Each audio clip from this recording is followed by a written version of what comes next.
Bien, hermanos, me gustaría comenzar de que hemos estado estudiando Romanos 6 con la pregunta de qué es lo que puede cambiar de una manera tan drástica o tan dramática la vida de alguien. Y esa es la respuesta, o la respuesta a eso se encuentra en este sexto capítulo del libro de los Romanos, el cual habla de la transformación total de una vida a través de la salvación ofrecida en Jesucristo. El momento, hermano, en el que nosotros creemos en nuestro Señor Jesucristo, mediante un milagro divino, somos crucificados con Él, somos sepultados con Él, morimos en su muerte y después resucitamos para vivir una vida nueva. Somos transformados, hermanos. Eso es lo que tenemos que ir aprendiendo y entendiendo conforme leemos y estudiamos la carta a los Romanos. Ese es el tema que se está desarrollando en específico aquí en Romanos capítulo 6, y ese es el resultado de la santificación. Por ahora estamos viendo el hecho de que cuando somos redimidos, entiéndase redimidos como comprados, como salvados por medio de la sangre de Cristo, nos convertimos en una persona totalmente nueva. El Señor es quien salva y hace al que Él salva santo. Otra vez, es algo que no me cansaré de repetir, entiéndase santo como apartado del pecado. Y esa es la razón por la que dice en 1 Corintios capítulo 1 versículo 2, Pablo comienza y dice a la iglesia de Dios que está en Corinto, a los santificados. Se refiere a esa iglesia como los santificados. Ahora, es algo sorprendente para nosotros, después de todo el contexto que tenemos y después de poder leer la carta a los Corintios, es algo sorprendente pensar de los Corintios como santos, ¿cierto? Es sorprendente que Pablo los llame santos, pero inclusive los Corintios, con todos sus problemas y todas sus fallas y todos sus pecados, no obstante, ellos fueron llamados santos, habiendo sido hechos santos en el acto de la redención y salvación. Ahora, a lo largo de los primeros 5 capítulos de la epístola de los Romanos, Pablo ha presentado la idea de la salvación por gracia a través de la fe, la cual es el Evangelio, es la forma en la cual nosotros somos salvos. Y el tema dominante de todo esto ha sido la gracia de Dios. Gracia súper abundante. Y entonces la clave estuvo en Romanos 5, capítulo 20, y es algo que señalamos la última vez. Si me puedes acompañar en tus Biblias es mejor. Iré un poco rápido, no lastimando la sustancia de los versículos, pero iré un poco rápido. Si me sigues en tu Biblia, para nuestro entendimiento será mejor. Entonces, la última vez vimos en Romanos capítulo 5, versículo 20, que decía: pero la ley se introdujo para que el pecado abundase, mas cuando el pecado abundó, entonces sobreabundó la gracia. En otras palabras, la gracia salvadora maravillosa de Dios domina lo horrendo del pecado. ¿Sí? Cuando el pecado abunda, entonces dice ese versículo, sobreabundó la gracia. Ahora, habiendo dicho esto, Pablo, como cualquier buen maestro, espera cierta reacción. Y entonces al entrar al capítulo 6, versículo 1, nos encontramos con el antagonista. Y estoy dando un breve repaso simplemente para posteriormente continuar con los versículos de Romanos 6. Entonces, Pablo sabe que esta pregunta va a venir, y sin duda alguna así fue. La pregunta es, ¿qué pues diremos? ¿Perseveraremos en el pecado para que la gracia abunde?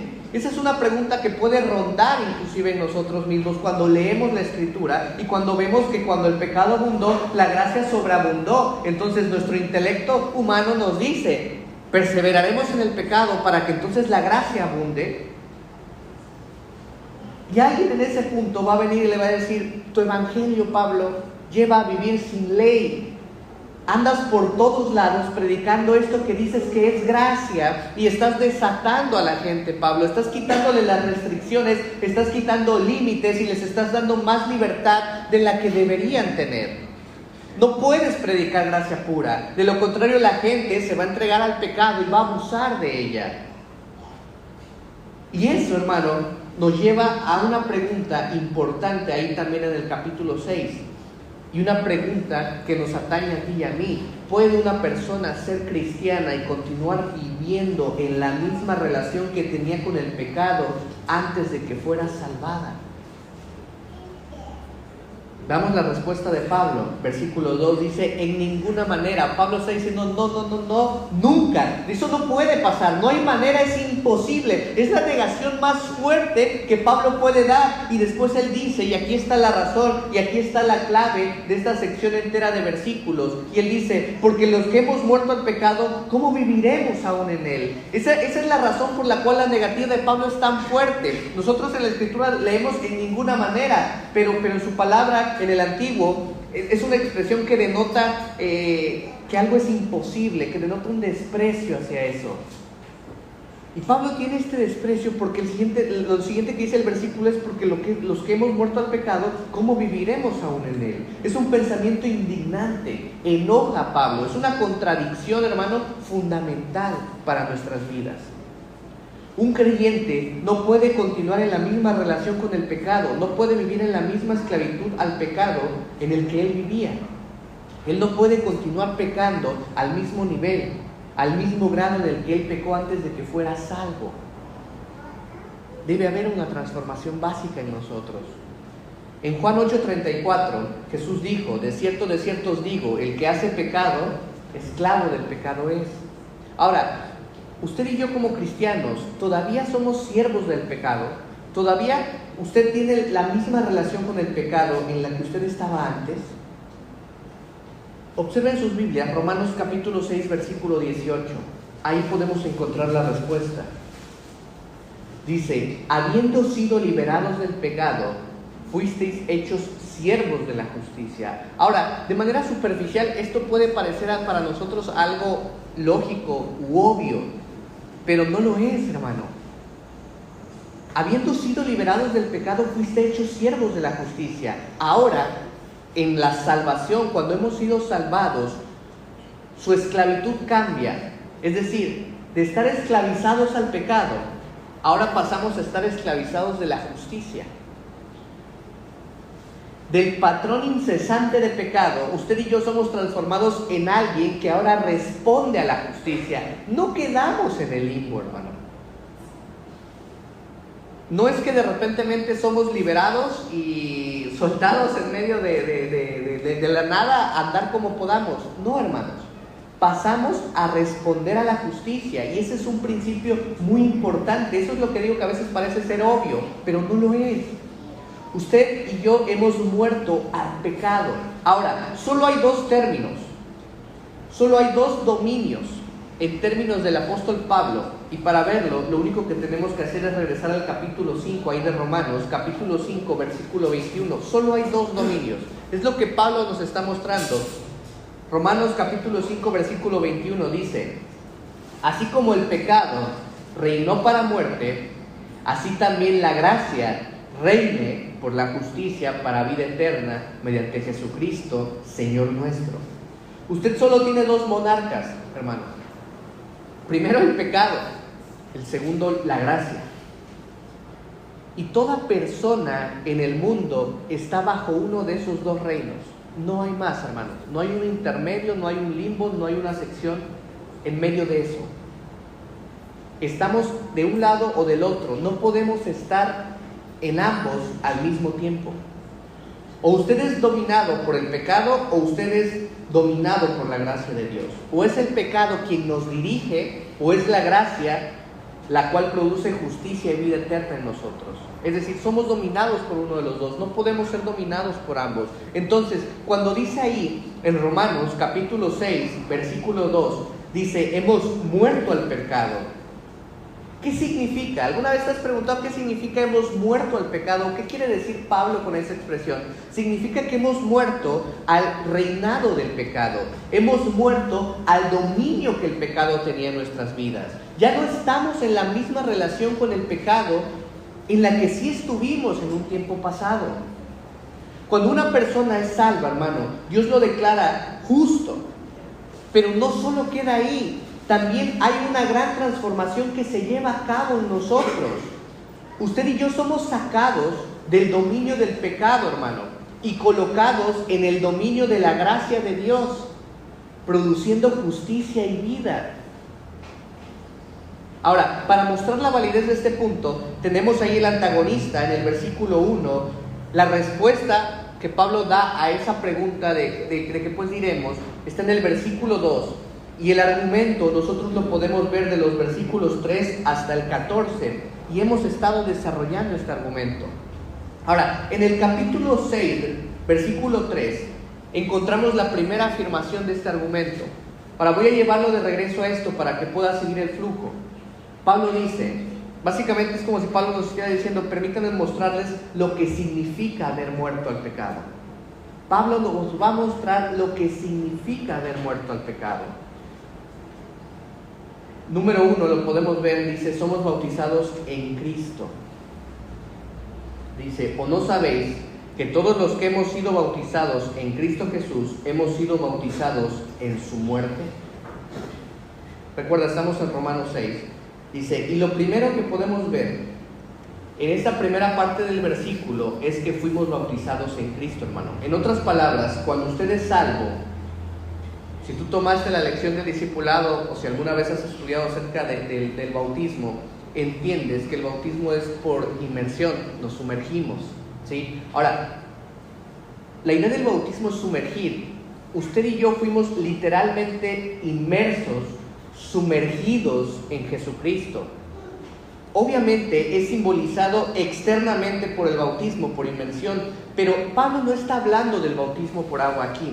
Él está hablando de la realidad de la unión viva con Jesucristo. Cuando nosotros fuimos salvados, hermanos, nosotros fuimos sumergidos en Cristo, fuimos hechos parte de Cristo, fuimos inmersos en Cristo. Podríamos pasar semanas hablando inclusive de este tema, nada más.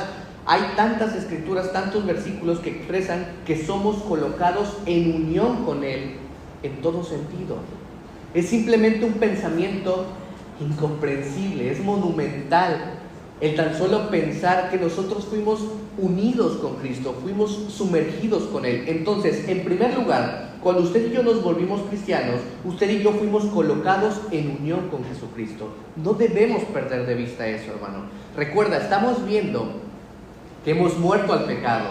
Lo primero que hemos visto con que hemos muerto al pecado es que fuimos bautizados en Cristo, lo cual quiere decir que fuimos inmersos en Jesucristo, ¿sí? Fuimos colocados en unión con Cristo. Ahora, el segundo punto que Pablo presenta es que somos identificados con Cristo en su muerte y su resurrección.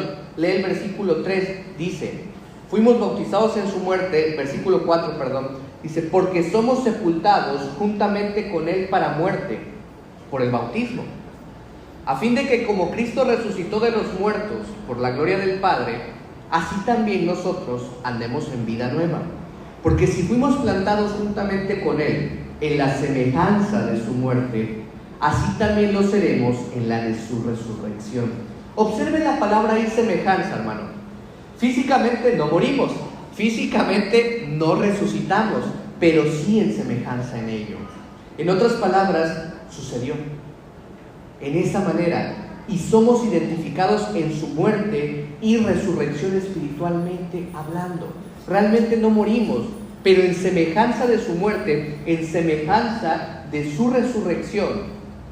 Y como vimos la última vez, el punto espiritual aquí es este, hermano, que cuando usted vino a Cristo y creyó en Él, inmediatamente por un milagro divino, usted murió, su vida antigua murió, y usted resucitó con el propósito de caminar en vida nueva.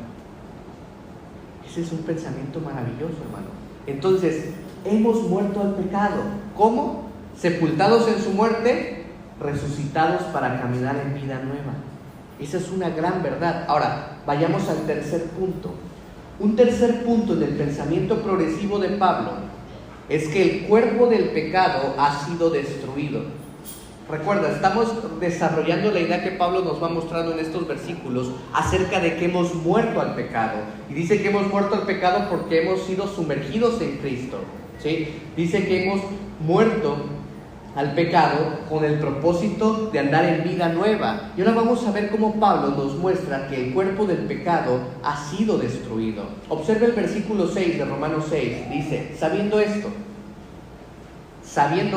que nuestro viejo hombre fue crucificado juntamente con Él, para que el cuerpo del pecado sea destruido, a fin de que no sirvamos más al pecado, porque el que ha muerto ha sido justificado del pecado. Ahora, el tercer punto en el razonamiento que Pablo nos está dando es que el cuerpo del pecado ha sido destruido. Ahora, veamos ese versículo 6, dice, sabiendo esto. ¿Qué significa esa frase, sabiendo esto? Bueno, lo que Pablo está haciendo es una apelación al conocimiento común. Básicamente es como si Pablo estuviera diciendo, todos sabemos esto, ¿no? Lo siguiente que voy a decir es algo de dominio público, de dominio común, todos sabemos esto. Y no es interesante, hermano, cómo aquí tú y yo estamos 2000 años después de haber sido escrito esto y la mayoría de nosotros no lo saben. Digo, parte del problema con los cristianos, al no poder vivir la vida cristiana como debe ser vivida, es que no sabemos quiénes somos, hermano. Y Pablo dice, sabiendo esto, él apela al conocimiento común entre los creyentes, incluso los creyentes en Roma, los cuales él no había visto. Es decir, esto es algo básico, hermano. Debe de ser algo básico a nuestro entendimiento de nuestra redención, de nuestra salvación. Esto es elemental, hermano. ¿Y qué es esto? Bueno, son tres cosas que Pablo nos habla ahí en el versículo 6. Número 1, nuestro viejo hombre fue crucificado juntamente con él. Por eso les digo que a veces parece cuando leemos estos versículos que es una obviedad, que es algo que ya sabemos, pero realmente a veces lo ignoramos. Pablo dice, ya lo deberíamos de saber, ya lo deberíamos de dominar, sabiendo esto. Número 1, que nuestro viejo hombre fue crucificado juntamente con él. Nuestro viejo hombre es crucificado con Cristo, hermanos. Ahora, no solo está herido el viejo hombre, sino que está muerto. Eso es lo que dice. Podríamos preguntarnos entonces, y es completamente válido y deberíamos preguntárnoslo, ¿qué es el viejo hombre? Y debemos entender qué es el viejo hombre a la luz de la Escritura, y este aparece en Efesios capítulo 4, versículo 22. Si puedes ir ahí con tu Biblia, por favor.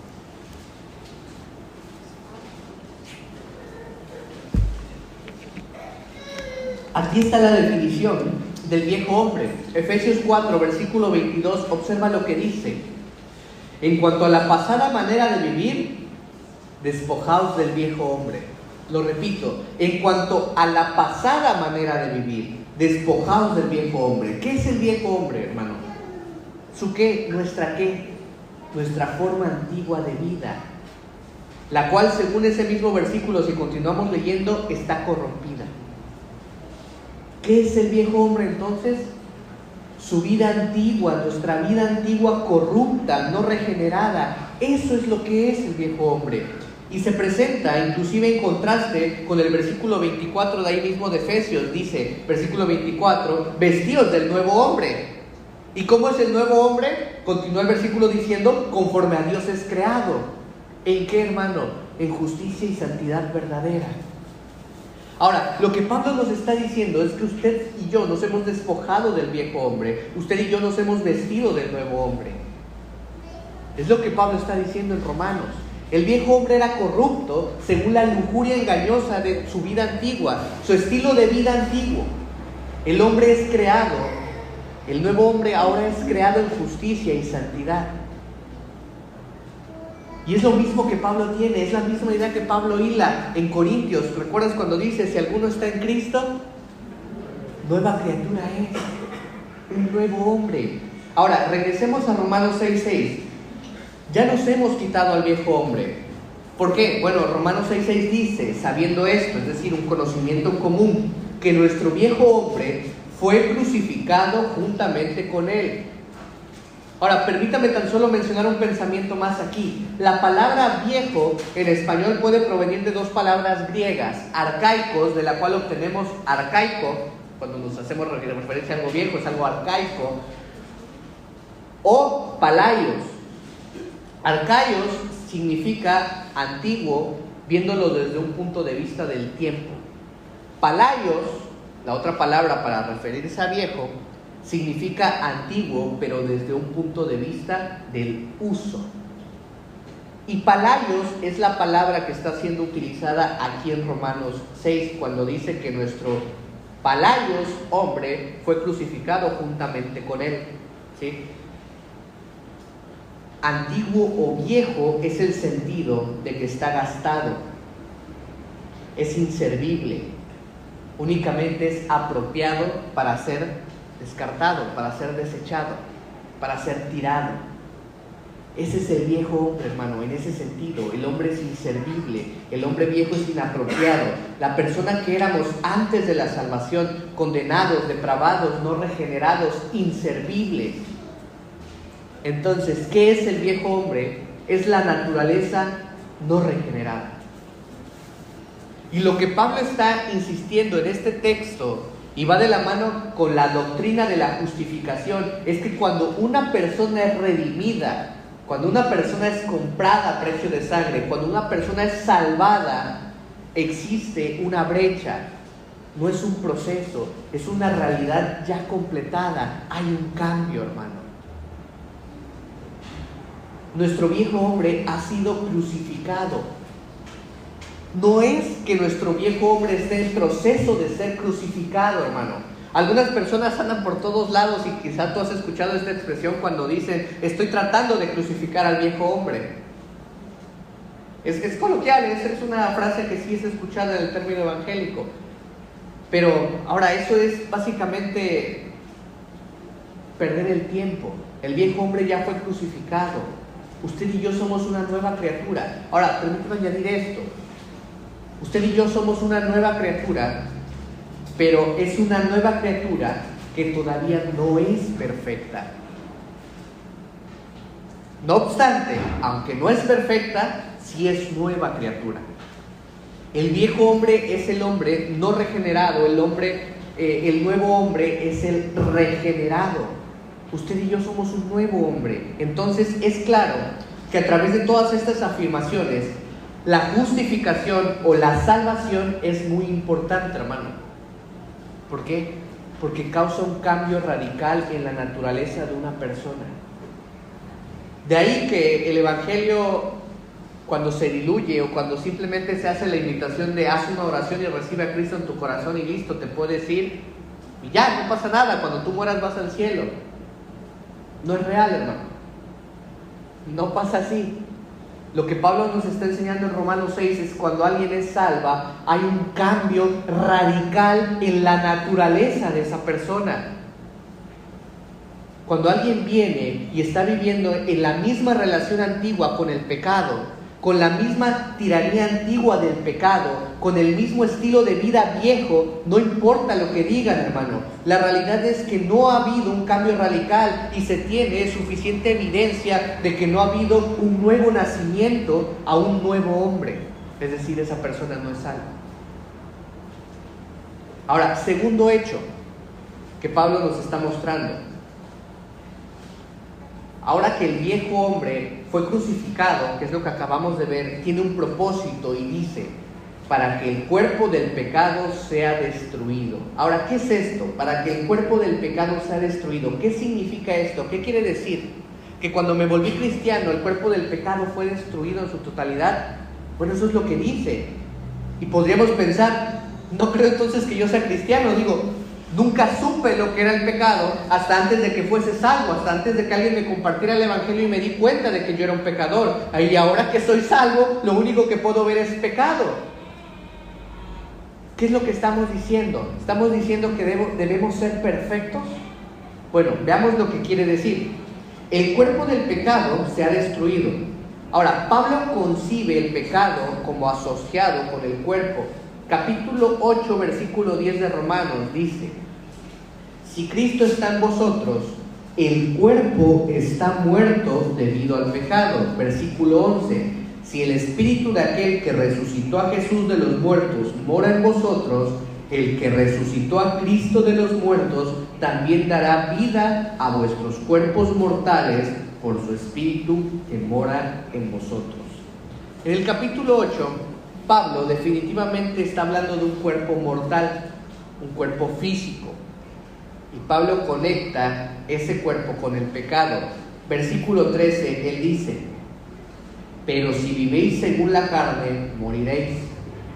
Pero si por el Espíritu hacéis morir las obras de la carne, lo cual son obras pecaminosas, viviréis. En otras palabras, hermano, enfrentamos el hecho de que mientras que estemos en este cuerpo, tenemos un problema con el pecado. Entonces, el cuerpo está conectado con el pecado en el pensamiento de Pablo, no solo en Romanos 8, sino en otros muchos lugares.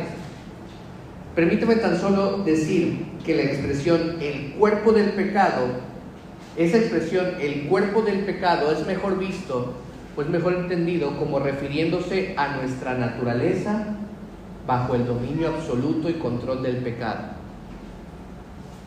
¿Qué estoy queriendo decir? Cuando leemos en la Escritura que Pablo dice el cuerpo del pecado, podemos entender que es nuestra naturaleza humana bajo el dominio absoluto y control del pecado, como condicionado y controlado por el mismo pecado. El cuerpo de una persona antes de la salvación está bajo posesión total y absoluta de la naturaleza pecaminosa. Y eso es una realidad en nuestras vidas y en las vidas de aquellos que no conocen a Cristo y que no conocen el Evangelio. El cuerpo de esa persona está bajo una posesión total y absoluta de la naturaleza pecaminosa. Entonces usted tiene al viejo hombre controlando el cuerpo. Y por cuerpo, no creo necesariamente que solo estemos hablando del cuerpo físico, pero creo que estamos hablando de la naturaleza humana, de todo lo que compone nuestro ser, lo cual, claro, se manifiesta a través de nuestros cuerpos físicos, hermano. ¿Sí? Y entonces, debido a nuestra unión en la muerte de Cristo, el cuerpo del creyente ya no es la posesión del pecado, ya no está controlado, ya no está condicionado o dominado únicamente por el pecado. Y creo que eso es lo que Pablo tiene en mente, por ejemplo, en 1 Corintios, capítulo 6, versículo 19. Tú recuerdas ese versículo cuando dice: ¿O ignoráis que vuestro cuerpo es el templo del Espíritu Santo, el cual está en vosotros, el cual tenéis de Dios y que no sois vuestros? Porque habéis sido comprados por precio, glorificad pues a Dios en vuestro cuerpo. Entonces, creo que la mejor manera de ver esto, hermano, es la idea de que se está refiriendo aquí al hecho de que nuestro viejo hombre ha sido crucificado, el cual como resultado ha destruido el dominio del pecado sobre nuestra naturaleza humana. ¿Sí me van siguiendo, hermano? Pablo lo que está diciendo es que hemos sido crucificados y el viejo hombre ha sido muerto, lo cual da como resultado que el dominio del pecado ha sido destruido sobre nuestra naturaleza humana. No estamos diciendo ahora que el cuerpo es malo todo el tiempo y únicamente malo. Eso no es verdad. De hecho, el cuerpo es potencialmente bueno. ¿De qué otra manera podría ser ofrecido en un sacrificio vivo? Que después en Romanos 12 va a decir, Pablo va a decir en Romanos 12 que nuestro cuerpo sea ofrecido en un sacrificio vivo. Pero en nuestra naturaleza humana, antes de que fuéramos salvados, el pecado lo dominaba de manera total, controlaba de manera total. Y podríamos preguntarnos, bueno, entonces, ya que soy salvo, ¿en qué consiste esto? Bueno, el pecado, hermano, ya no está en control de tu naturaleza, de tu cuerpo. Eso es lo que ha pasado. ¿Sí? Ya no es el tirano, el pecado ya no está a cargo, el pecado ya no es el soberano de tu naturaleza humana. Usted y yo ya no somos esclavos del pecado, y esa es la razón por la que a veces es tan torpe cuando pecamos, porque usted y yo ya no tenemos que pecar. ¿Se da cuenta? Nuestra naturaleza humana ahora fue cambiada. Nuestro cuerpo ha muerto al pecado. El pecado ya no nos domina. Antes no podíamos hacer nada para dejar de pecar. El pecado dominaba toda nuestra naturaleza humana. Pero ahora que hemos sido salvados, eso ha muerto. El pecado ya no se enseñorea de nosotros. Ya no tenemos que pecar. Ya no hay un dominio. Por eso cuando pecamos suele ser muy torpe, hermano. Entonces, el cuerpo creo yo, en la terminología de Pablo, es básicamente el puente de ataque, es el vehículo mediante el cual el pecado se manifiesta a sí mismo, y entonces la persona no regenerada en su naturaleza humana está totalmente controlada por el pecado. Permítame decirlo de otra manera, hermano. Una persona no regenerada no puede hacer nada realmente bueno. Y era algo que veíamos domingos atrás. Una persona puede ser moralmente buena y puede hacer acciones buenas. Entonces denominaríamos eso como hacer acciones buenas, malas. Entiéndase como una sola cosa, hacer acciones buenas, malas. Porque no son buenas. En otras palabras, esa persona puede hacer el bien, pero al final de cuentas hay mal dentro de esa persona y hay mal dentro de ese bien que esa persona intentó hacer. Tú recuerdas lo que dice, nuestras mejores obras en Isaías son trapos de inmundicia, no hay nada bueno que podamos hacer. ¿Qué queremos decir con esto? Es que ese bien que esa persona hace no es un bien o un bueno, porque no lo hace para glorificar a Dios. Entonces él no puede ser bueno. El ser bueno es una bondad que no solo alcanza a los hombres, sino que es una bondad conforme alcanza a Dios, porque el motivo es glorificar a Dios y la fortaleza se encuentra en el poder del Espíritu de Dios. Eso es una persona que es una acción buena y es una persona regenerada. Entonces, cuando usted se convirtió en cristiano, hermano, de acuerdo en el versículo 6, ese dominio del pecado sobre su cuerpo y sobre mi cuerpo fue quebrantado. Y ahora hay un nuevo agente controlador, hay algo nuevo que lo controla. Vaya al versículo 16 de Romanos 6. Dice, no sabéis, y otra vez Pablo haciendo alusión a esta frase, no sabéis, es algo que es de un entendimiento común. No sabéis que si os sometéis a alguien como esclavos para obedecerle, sois esclavos de aquel a quien obedecéis. Y te da dos opciones, dice, sea del pecado para muerte o sea de la obediencia para justicia. Ahora, de pronto usted se ha entregado a Dios y Dios ahora es el monarca y Dios ahora es el gobernante. Versículo 17 dice, pero gracias a Dios que aunque erais esclavos del pecado, habéis obedecido de corazón aquella forma de doctrina a la cual fuisteis entregados, es decir, el Evangelio, y libertados del pecado, viniste a ser siervos de la justicia. Como puede ver, ahora el pecado ya no se enseñorea de nuestro cuerpo. Ahora nuestro cuerpo tiene un nuevo monarca, tiene un nuevo Señor, tiene un nuevo amo. El pecado ya no es el factor total, absoluto, controlador. Gálatas 5:24 dice, y los que son de Cristo han crucificado la carne con los deseos y concupiscencias. Los que son de Cristo, hermano. ¿Escuchó eso? Ahora, esa es una afirmación posicional. Tiene manifestaciones prácticas que veremos conforme vayamos avanzando en los versículos y en los capítulos de Romanos. Pero simplemente estoy tratando de mostrar a través de la Escritura quiénes somos usted y yo en este momento, hermano. Más adelante vamos a hablar de cómo debemos conducirnos. Pero la carne ha sido matada en términos de su tiranía, en términos de su dominio. Es lo que estamos viendo en Romanos 6. Un teólogo solía dar una ilustración de esto. Él decía que había dos campos pequeños, es una ilustración que él ponía. Había dos campos en un pequeño camino, y toda su vida, antes de que conociera a Cristo, él vivió en el campo de este lado, de la derecha. Satanás era la fuerza dominante de este campo, ¿sí? Y Satanás le dictaba qué hacer y le decía lo que debía hacer. Y su naturaleza humana, su carne, su cuerpo, eran usados para el pecado.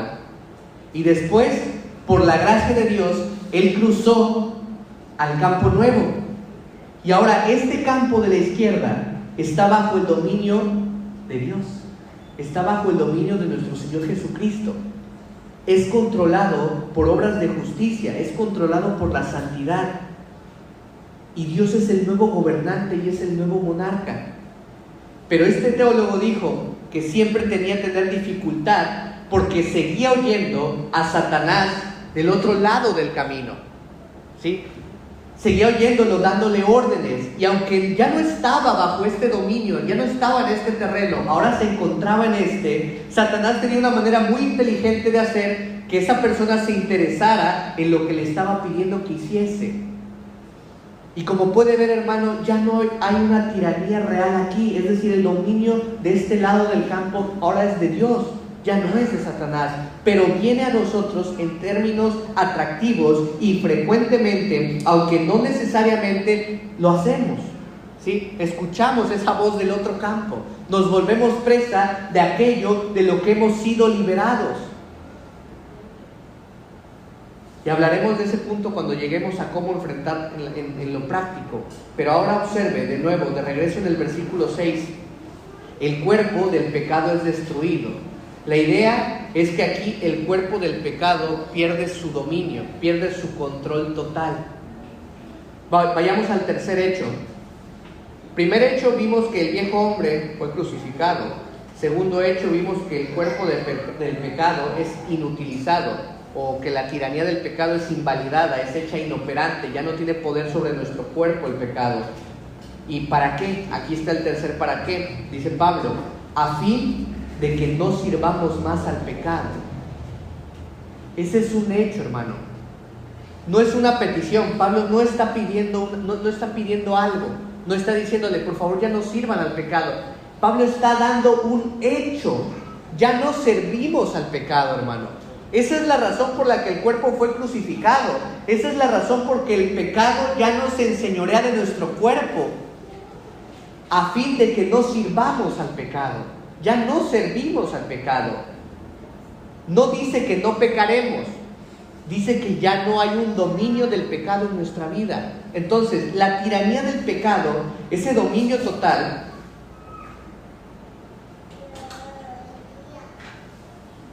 el pecado tiene un dominio total, pero en la crucificación de Cristo y nuestra muerte en Él, el viejo hombre muere. El cuerpo del pecado es hecho inoperante, es decir, nuestro cuerpo el pecado ya no tiene dominio sobre nuestro cuerpo en términos de control. Ya no estamos bajo esclavitud al pecado.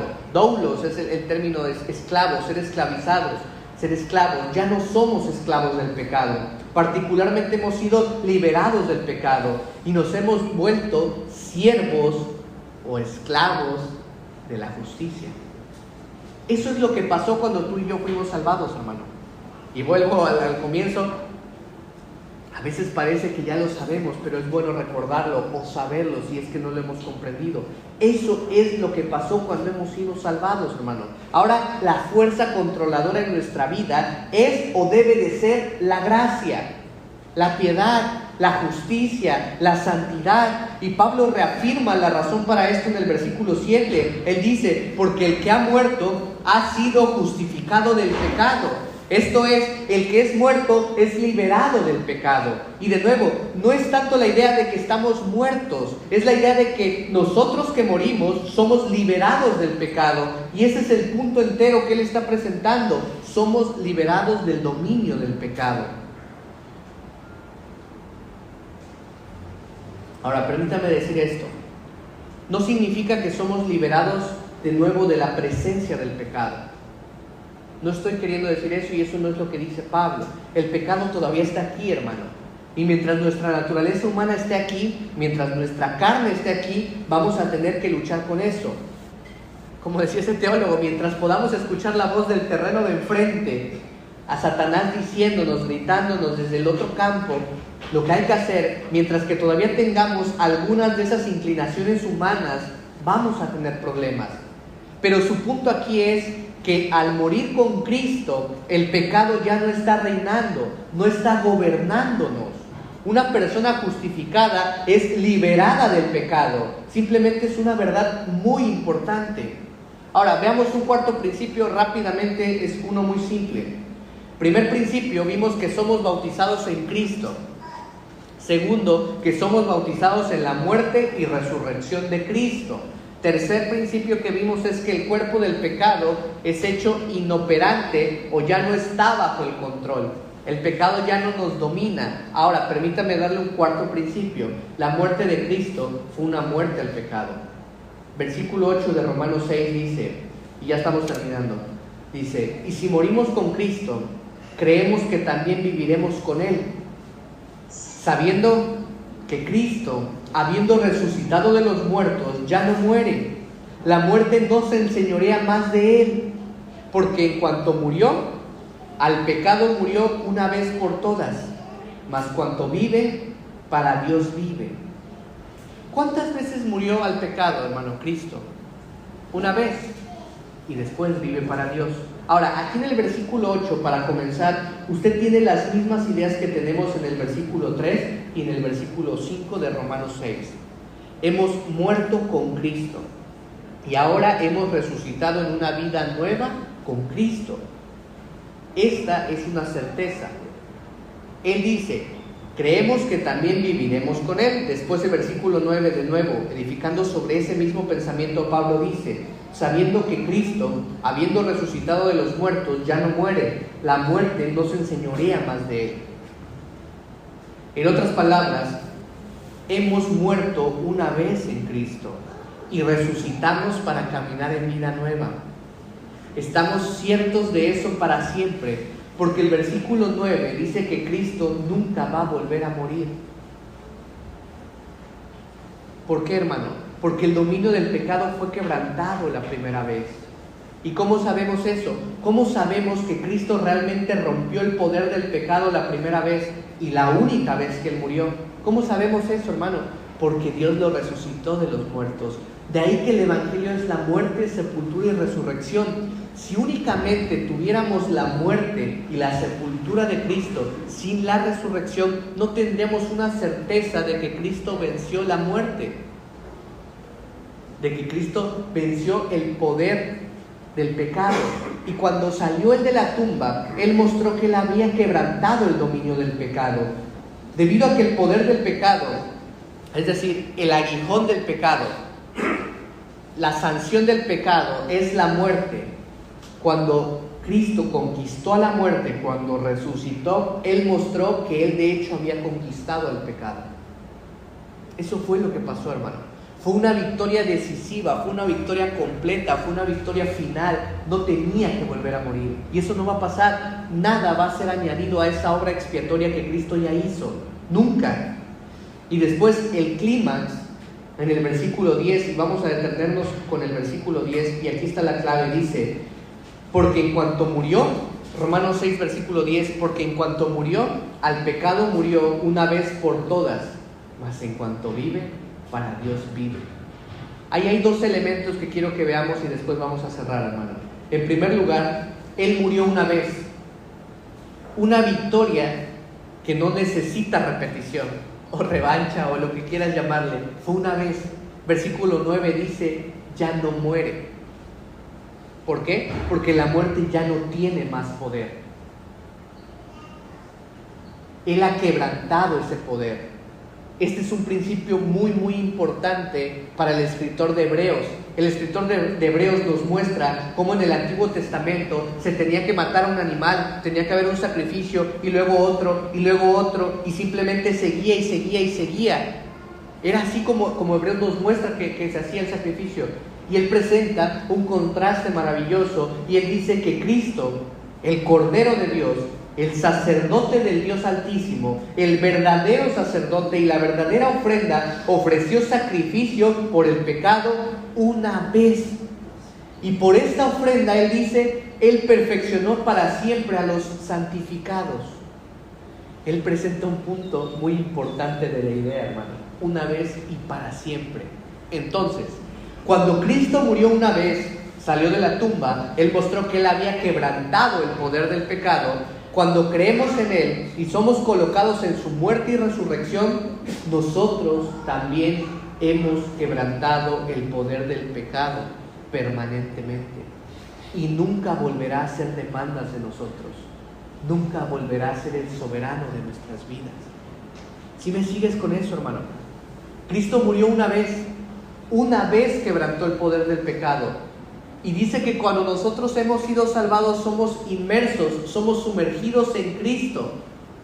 Por lo cual nosotros también hemos quebrantado el poder del pecado por medio de la obra expiatoria de Cristo, lo cual implica que el pecado no vuelve a hacer demandas en nuestra vida o en nuestro cuerpo. Nunca volverá a ser el soberano. ¿Te das cuenta cómo cuando pecamos es absurdo de nuestra parte? Es terco de nuestra parte. Ya no tiene poder el pecado. Una persona allá afuera que no conoce el Evangelio no tiene más opción que pecar. Como lo haga, aun cuando esa persona intente hacer el bien, va a estar pecando, va a estar transgrediendo a Dios. Pero nosotros ya no, porque hemos sido salvados, porque hemos sido inmersos en Cristo, porque hemos muerto de igual manera con Cristo, y el poder del pecado ya no se ensoberbece de nosotros. Después hay un segundo pensamiento en el versículo 10 con el que quiero cerrar, y esta es la clave para aclarar algunos pensamientos que van a ayudar a entendernos todo esto. Dice, porque en cuanto murió, al pecado murió. ¿Qué significa eso? Dos cosas. En primer lugar, Cristo murió a la culpabilidad del pecado. Romanos 6:23 dice que la paga del pecado es ¿qué, hermano? Muerte. Esa es la paga del pecado.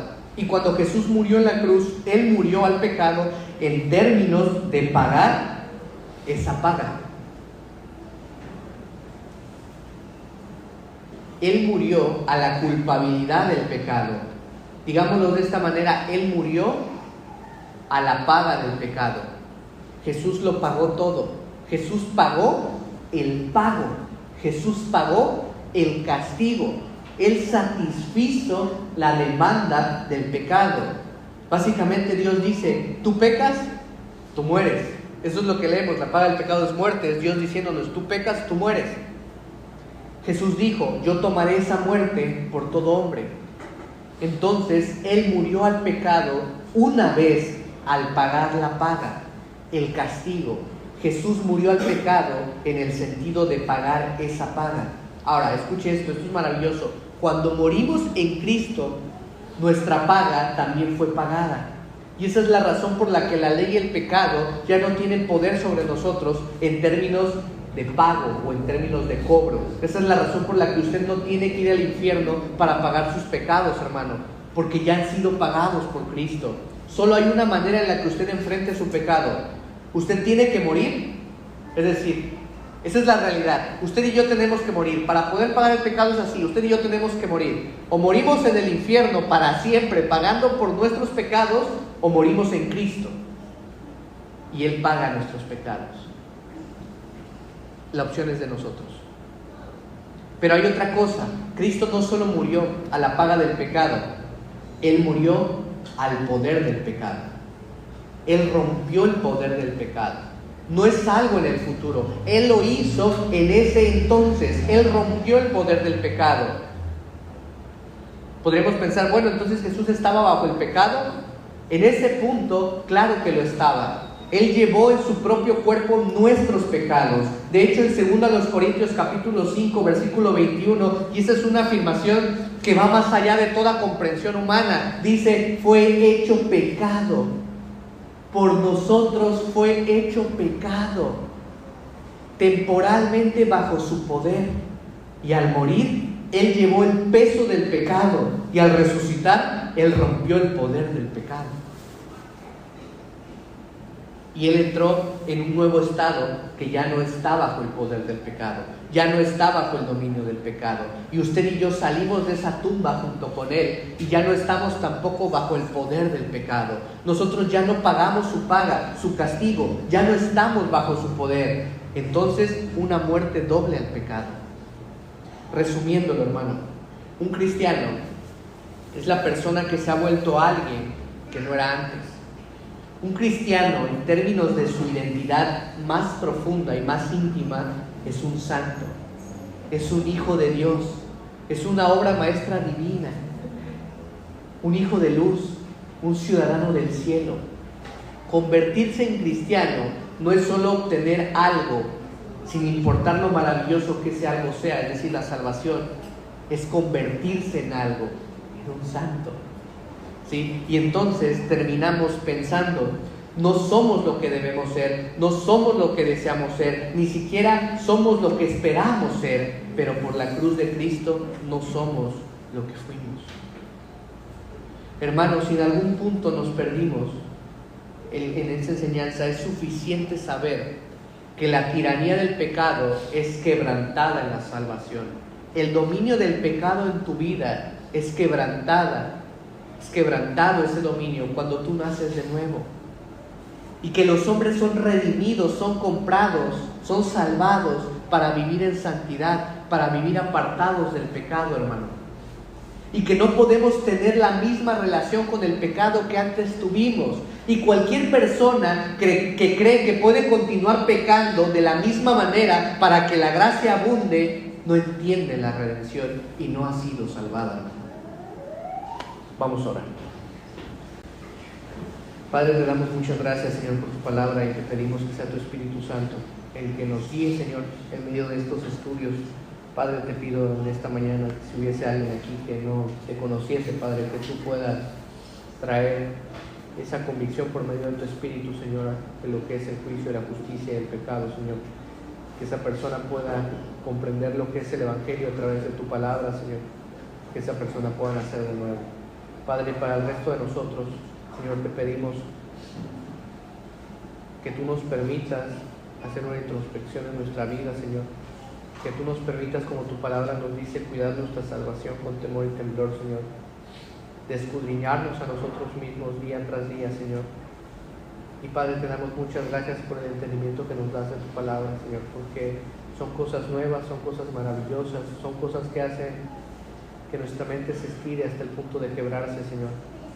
Pero te damos muchas gracias porque es tu palabra, es tu verdad, es una verdad absoluta, Señor. Y te damos gracias por eso y te pedimos que nos sigas bendiciendo, Señor, y que podamos continuar con el estudio de tu palabra, pero sobre todas las cosas, Señor, que pueda haber un cambio radical en nuestras vidas, Señor, porque es lo que leemos en tu palabra que ha ocurrido una vez que tú nos has salvado, Padre. Permítenos experimentar eso, no buscar obras, Señor, sino buscar tu evangelio, buscar verdaderamente ser salvos, Señor, para entonces dar fruto. Te damos gracias por todo y te lo pedimos en el nombre de Cristo Jesús. Amén.